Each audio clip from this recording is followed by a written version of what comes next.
والصلاة والسلام على خاتم الأنبياء وسيد المرسلين سيدنا محمد وآلہ وصحبہ اجمعین۔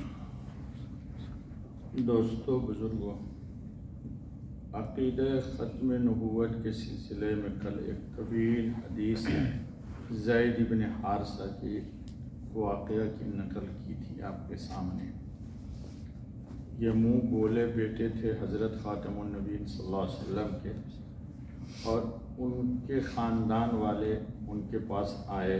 یہ چھوٹی عمر کے ہیں، لیکن حضرت خاتم النبیین علیہ الصلاۃ والتسلیم کی ختم نبوت کے عقیدے پر ان کے خاندان سے حضرت صلی اللہ علیہ وسلم نے خود ہی مطالبہ کیا کہ اللہ کی وحدانیت اور خاتم النبیین علیہ الصلاۃ والتسلیم کی ختم نبوت پر آپ ایمان لاؤ اور بغیر کسی معاوضہ کے فری میں اس بچے کو لے جاؤ۔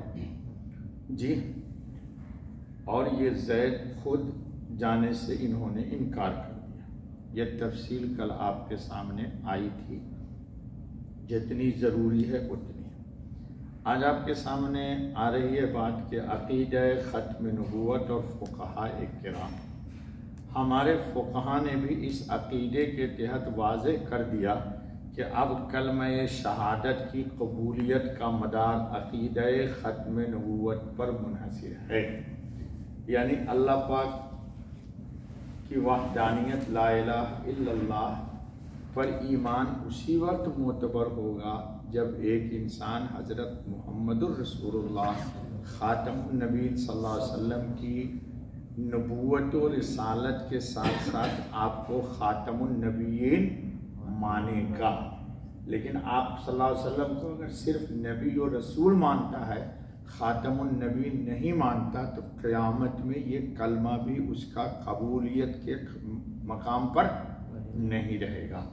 وہ شخص مسلمان ہی نہیں جو عقیدہ ختم نبوت کا اقرار و ایمان نہ رکھے، اور اس عقیدہ ختم نبوت کا حاصل یہ ہے کہ حضرت محمد الرسول اللہ خاتم النبیین ہیں، اور اب کوئی نبی یا رسول ہمارے محمد مدنی مکی خاتم النبیین صلی اللہ علیہ وسلم کے بعد جو اس کا دعویٰ کرے وہ جھوٹا ثابت ہوگا، کیونکہ اللہ پاک نے ہی فیصلہ کر دیا کہ اب آخری نبی کون ہے؟ حضرت محمد خاتم النبیین صلی اللہ علیہ وسلم۔ نیز حضور خاتم النبیین علیہ الصلاۃ والتسلیم کی ختم نبوت کا انکار تمام آسمانی کتابوں کا انکار ہے۔ اگر کوئی حضور کو خاتم النبی نہیں مانتا تو گویا کہ اللہ کی تمام کتابوں کا اس نے انکار کر دیا۔ ایک آیت کا انکار سب کا انکار، اور ختم نبوت کا انکار تمام نبیوں کا انکار ہے۔ ابلیس لعین نے تو صرف ایک نبی آدم علیہ الصلاۃ والتسلیم کا مقابلہ کیا، اور جس نے حضور صلی اللہ علیہ وسلم کی ختم نبوت کو نہیں مانے گا تو گویا کہ اس نے حضور ہی کو نہیں، سارے نبیوں کی نبوت کا انکار کر دیا۔ کیوں کہ سارے نبیوں نے حضور خاتم النبیین صلی اللہ علیہ وسلم کی ختم نبوت کی بشارت دی ہے۔ جی، ہمارے یہاں فقہاء کی ایک کتاب ہے الاشباہ والنظائر، اس میں ایک عقیدہ لکھا ہے۔ اگر کسی شخص کو یہ معلوم نہیں کہ یقیناً محمد الرسول اللہ خاتم النبیین آخری نبی ہے تو وہ شخص مسلمان ہی نہیں، اس لیے کہ کلمہ کی شہادت کے ساتھ ختم نبوت کا اقرار ضروری ہے، یعنی حق جل مجدہ کی توحید پر ایمان اسی وقت معتبر اور قبول ہوگا جبکہ حضرت محمد الرسول اللہ صلی اللہ علیہ وسلم کی نبوت و رسالت کو ختم نبوت و رسالت کے عقیدے کے ساتھ یقین کرے، اور اللہ تعالیٰ کو حضرت محمد رسول اللہ خاتم النبیین صلی اللہ علیہ وسلم کے کہنے سے ایک مانے۔ ہم اللہ کو ایک اس لیے مانتے ہیں کہ ہمارے نبی حضرت محمد خاتم النبیین صلی اللہ علیہ وسلم نے فرمایا کہ اللہ ایک ہے، اور اسی عقیدے پر جم جائے ورنہ مسلمان باقی نہیں رہے گا، کیونکہ یہ عقیدہ اہل اسلام کا اجماعی عقیدہ ہے اور قرآن و احادیث مبارکہ کے قطعی نصوص سے ثابت ہے۔ ایک بات، اب دوسری بات سمجھ لیں، حضرت محمد الرسول اللہ خاتم النبین علیہ الصلاۃ والتسلیم کے بعد نبوت کی تمنا کرنا بھی انسان کو اسلام سے خارج کر دیتا ہے اور کفر ہے۔ کیا مطلب؟ اس عقیدہ ختم نبوت کی اہمیت اس بات سے بخوبی واضح ہو جاتی ہے کہ حضور خاتم النبی نبی امی علیہ الصلاۃ والتسلیم کی تشریف آوری کے بعد اگر کوئی نبوت کی آرزو و تمنا بھی کرے گا، ایک شخص دل میں یہ سوچ رہا ہے کہ اللہ تعالیٰ حضور کے بعد مجھے نبی نہیں بنا دیتا، تو وہ اسلام سے خارج ہو جائے گا صرف اس سوچنے پر۔ تو وہ اسلام سے خارج اور خواہش کرنا بھی کفر ہے۔ پھر جو حضور خاتم النبی صلی اللہ علیہ وسلم کے بعد نبوت کا دعویٰ کرے، اس کے کفر میں شک و شبہ کرنا بھی بدترین کفر ہے۔ سوچنے کی بات یہ ہے کہ نبوت کا تمنا اور آرزو رکھنے اور کرنے والے کو فقہاء اسلام سے خارج کرتے ہیں، تو جو نبوت کا دعویٰ کرے اس کے خارج ہونے میں کیا کوئی شک ہو سکتا ہے؟ یعنی یہ بات سوچنا بھی انسان کو اسلام سے کیوں؟ اللہ تعالیٰ نے اعلان کر دیا قرآن میں کہ آخری نبی کون ہے؟ جی، قرآن مجید و احادیث مبارکہ کی روشنی میں امت کا اجماعی اتفاقی مسئلہ ہے کہ حضور سرور عالم خاتم النبی محمد الرسول اللہ صلی اللہ علیہ وسلم کے بعد نبوت کا دعویٰ کرنا تو الگ رہا، حضور صلی اللہ علیہ وسلم کے بعد نبوت کی تمنا یا خواہش کرنا بھی کفر ہے۔ ہمارے بزرگوں میں ایک ہے حلیمی، لکھتے ہیں کہ اگر کوئی انسان کسی نبی کے زمانہ میں یہ تمنا کرے کہ اس نبی کے بجائے وہ نبی خود ہی ہوتا، جی یہ تمنا کرے، یا ہمارے نبی حضرت محمد صلی اللہ علیہ وسلم کے زمانے میں یا اس کے بعد کوئی یہ تمنا کرے کہ کاش اسے نبوت ملتی یا نبی اکرم صلی اللہ علیہ وسلم کو نبوت نہ ملتی، تو ان تمام شکلوں میں وہ شخص اسلام سے خارج ہو جائے۔